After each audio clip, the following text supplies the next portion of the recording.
midway upon the journey of our life, I found myself within a forest dark, for the straightforward path had been lost. And during my journey, as I made my way through the tangled labyrinthine paths of deception, looking for the center of truth, I met a brilliant woman who taught me many a flat fact. But out of all of her flat facts, it was one fact that struck a chord. She showed me the maps of old and asked me to find the key anomaly, the one error that all maps contained. I pointed to the varying representations of unknown land masses, to Hyperborea. She shook her head. No, find the glitch.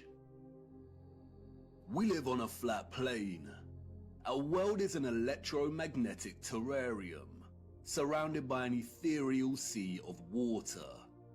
And like all terrariums, after initial creation, they begin to form their own self-sustaining atmosphere. The sun and the moon journey above our flat realm in concentric spirals. There are 5 prominent circles of latitude, we are told. We have the Arctic Circle, closest to the center, the Tropic of Cancer at 23.5 degrees latitude in the northern hemisphere, the Equator at 0 degree latitude, the Tropic of Capricorn at 23.5 degrees latitude in the southern hemisphere, and the Antarctic Circle. The sun journeys from the equator at the March equinox up in concentric spirals to the Tropic of Cancer. When the sun is in this position, the northern hemisphere experiences summer and the southern hemisphere experiences winter. After which, the sun turns and begins making its way back to the equator. The word tropic stems from the Latin word tropicus, which means pertaining to a turn. The sun journeys back, taking the same concentric spiral path, and reaches the equator again. It then keeps going and reaches the Tropic of Capricorn. When the sun is in this position, the southern hemisphere experiences summer and the northern hemisphere experiences winter. After a time, the sun turns and begins making its way back to the equator for the March equinox. The equinox occurs when the sun is journeying the circle of the equator, and those living along this line of latitude will see the sun directly overhead at a 90-degree angle at solar noon. The March equinox marks the season of spring in the northern hemisphere, and the September equinox marks the season of autumn. If you live in the southern hemisphere, this is reversed, and the September equinox marks spring and the March equinox autumn. It is important to note that the sun never reaches the Arctic Circle, nor does it reach the Antarctic Circle. It never reaches the poles. It journeys to the tropic circles and then turns back. The point at which the sun reaches its most northerly and southerly excursion relative to the equator is called the solstice. Solstice comes from the Latin word solstitium, which means point at which the sun seems to stand still. And indeed, many do note that the sun seems to stop on the solstices. And this is because, in a sense, it does. It reaches the most northerly and southerly excursion and turns back. But why the Tropic of Cancer and Capricorn? Who names these circles of latitude? Our historical ancestors did. They had clocks that not only told them the seconds of the hour, the hours in the day, but also the moment of dusk and dawn and the current phase of the moon. Their clocks understood the true time, the bigger picture. They understood the celestial clock. The stars above us, beyond our firmament, and in the waters above revolve at a constant 1 degree every 4 minutes from east to west, that is, anti-clockwise. This means they revolve at 15 degrees each hour. 15 degrees multiplied by 24 hours is 360, a full circle. The stars above are fixed. They do not stray from their anti-clockwise journey, but revolve and complete a full circle every day. Our ancient, historical ancestors knew this. They assigned the stars above into fixed constellations. They divided the 360-degree circle of the sky above into 12 divisional arcs of 30 degrees, in which each constellation of the zodiac resides in. They designated each constellation in each 30-degree arc with an anthropomorphic symbol, most of which are animals. Zodiac is an interesting word. Zodiac, the arcs of the zoo. Yes, the parallels with Noah's Ark are strikingly obvious. Each constellation of the zodiac moves from its fixed position in the waters above at 1 degree every 72 years. The stars in the circle above us are fixed in their positions, but every 72 years the entire circle shifts 1 degree. This is what is called the precession of the equinox. Remember, each arc is 30 degrees.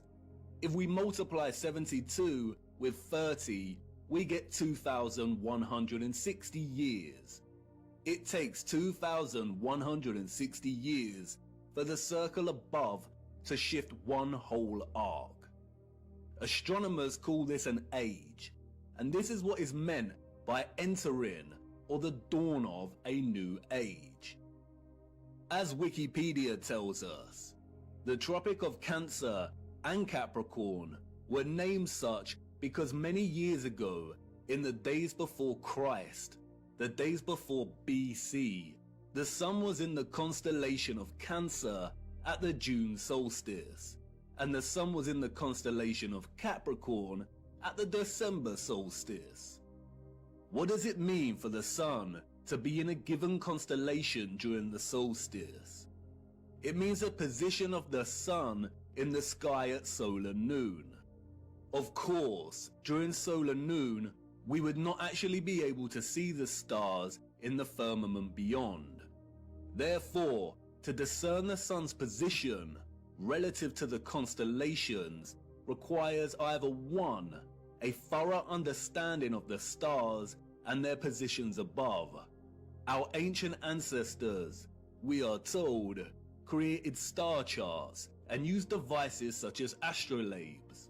Or 2, computer technology that is able to map and overlap the sun's position against the backdrop of the stars and constellations at solar noon.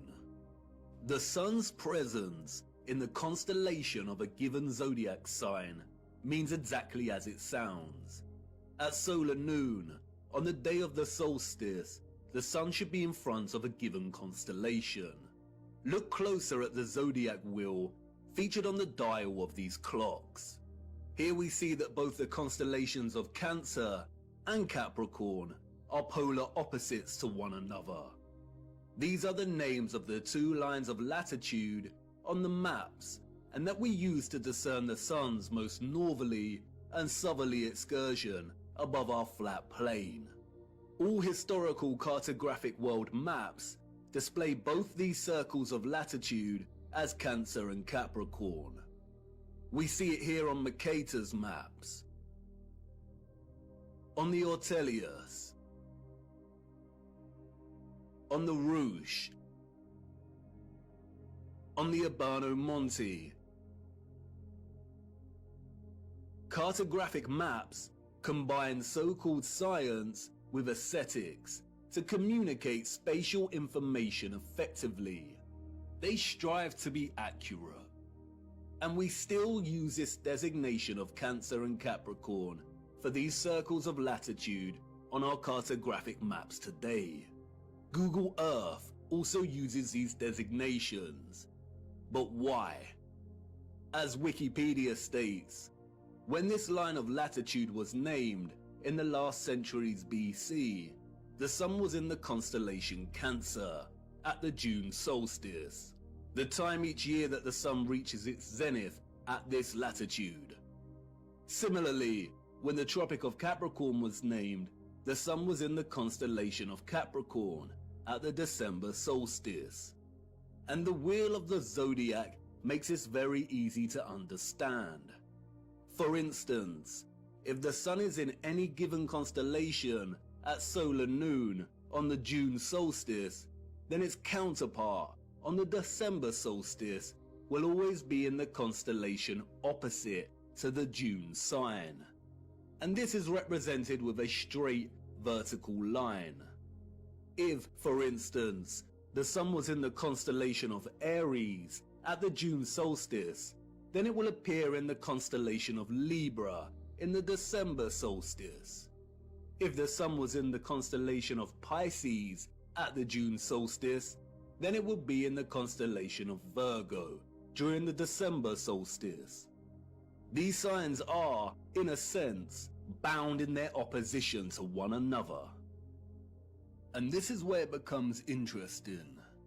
The vertical line here represents the tropic circles and their respective constellations during the solstices, but they are governed by another circle of latitude, the equator. On the wheel, this is represented by the horizontal line, and you'll see that the lines form a cross. The equator and the tropic circles are bound in unison by this cross.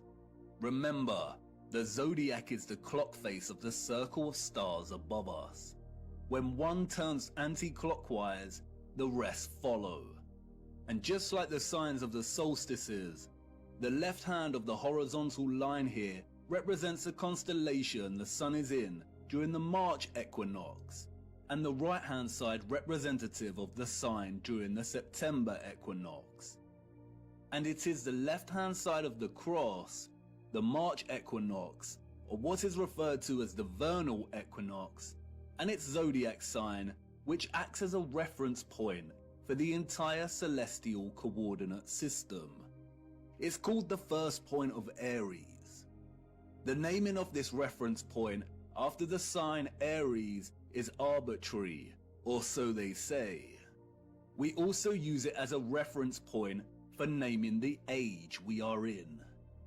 And if we start in the age of Aries, we can illustrate the precession of the equinox and the designation of constellations to their corresponding circles of latitude quite clearly. For instance, if the sun is in the constellation of Aries during the March equinox, then we have the Tropic of Cancer and Capricorn. We also see that the sun will be in the constellation of Libra during the September equinox. Now the stars above us are revolving anti-clockwise from their usual fixed positions at 1 degree every 72 years, and a whole zodiac arc every 2,160 years. So let's jump 2,160 years to the age of Pisces. The sun is, of course, in Pisces during the March equinox. We have the Tropic of Gemini and Sagittarius, and the sun in Virgo during the September equinox. You'll no doubt have noticed that the wheel represented here turns clockwise, and that's because it's a representation of the constellations, as if your view was outside of the firmament and looking down on the stars. If you were standing underneath this wheel and looking up, it would rotate anti-clockwise. I am using the clockwise representation because it is the best way to illustrate the precession of the equinox. This rotation keeps shifting one arc every 2,160 years, until the wheel makes a full circle, or what is known as a great year. Why is this important? What we see here, and what the mainstream narrative confirms, is that the tropics of Cancer and Capricorn occurred during the age of Aries. For the last 2,000 years or so, we have been in the age of Pisces. Remember, an age lasts for roughly 2,160 years, and we are now on the cusp of entering into the age of Aquarius. On June 2020, during the solstice, the sun entered the border of Taurus, and therefore the transition has already begun. And Google will tell you this yourself if you search. A new age, or a precession of 30 degrees into a new constellation on the March equinox, is not some new age, pseudo-spiritual fantasy of astrologists and yogis alike. It is an astronomical law of the stars above in the firmament, and you can track it yourself every equinox and solstice. It is a critical and integral component in the function of our realm. If we are entering the age of Aquarius, then that means that the sun has not been in the constellation of Cancer or Capricorn during the solstice for over 2,000 years, when our realm was in the age of Aries. All the old and current cartographic maps, and even Google Earth, represent these circles of latitude as the Tropic of Cancer and Capricorn. There are no maps that present the tropic lines correctly as they should be in the age of Pisces, our current age. Wikipedia and other mainstream narratives of deception tell us that our ancient historical ancestors of horse and cart and copper chisels named these circles of latitude in the times of BC, and no one in the course of history that followed bothered to change the names of the tropics to their accurate designation. We are in the age of Pisces, and have been for over 2,000 years. The circles of latitude should be called the Tropic of Gemini and the Tropic of Sagittarius. And so what? What's in a name? But this brilliant lady, who taught me this flat fact, was patient. What's in a name? Everything. And until she said it, I didn't realize how stupid I'd been to overlook this. Maps are not just pretty projections of the landmass on Earth. They are practical instruments of navigation. Our ancient historical ancestors, we are told, depended on celestial navigation, on the position of the stars in the firmament above to guide their way when at sea. Follow the North Star. And if perchance their compasses failed, then knowing the map of the stars above would be critical. Believing that our ancestors just continued to use the designation of Cancer and Capricorn for the tropics that was established by their own historical ancestors, who belong to a different age entirely, is absurd. Celestial navigation would have been an essential skill set for anyone navigating their way across the oceans. And if they did have advanced technology, like we have our computers and GPS systems, then would they really be that lazy and neglectful to not bother designating the tropic circles to their correct constellation titles? Did they really invest so much time building the most advanced astronomical clocks only to neglect their maps? No, they did not. All these historical maps present designations for the tropic circles of latitude that are well over 2,000 years old. Why? And why are we still using this designation today? For you see, these maps, and all our maps, including Google Earth, are tools of deception. Where are the maps from the age of Pisces? The maps of the last 2,000 years? And could these maps actually be over 2,000 years old? It seems like someone does not want us to know the age we reside in, or wants to distract us from finding out just how important the precession of the equinox really is. This brilliant lady's flat fact leaves us with the following conclusions. The maps, all of them, Mercator and so on, are either 1. Original maps that belong to a period that occurred thousands of years ago and have been given false dates and narratives surrounding their creation. 2. Manipulated copies and versions of original maps that were created over 2,160 years ago. Or 3. They are all fake and created during the Great Reset of the last few hundred years to generate a false history and timeline and solidify the false historical narrative and the rise of Galilean heliocentricity. Out of all of these options, the second and the third are most likely. Cartographic world maps are not easy documents to create and establish. They require a solid understanding of our Earth's size and shape. They require a thorough understanding of the circles of latitude that are integral to the workings of our world.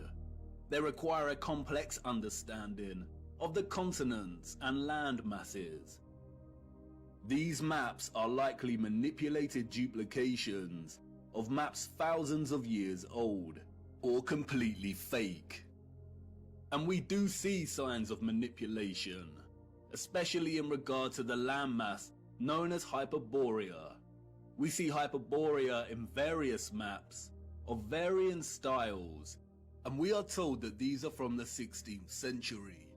But towards the 17th century, we see Hyperborea start to be erased from the maps. We see unknown land masses that are present in some of these old maps vanish entirely. And then it dawned on me, the message of this flat fact. We have no trustworthy maps, not a single one. We have no reliable source to show us the bigger picture of the realm we inhabit. I continued my journey, and as I ventured deeper into the forest, the path to the center that led me thus far was gone, and I could not turn back, and there lay no path in front of me. I became truly lost. How to know where you are going if you don't know where you are in the first place, if you don't have a map? All historical waymarks that I had invested some degree of trust in before were now completely unreliable and questionable.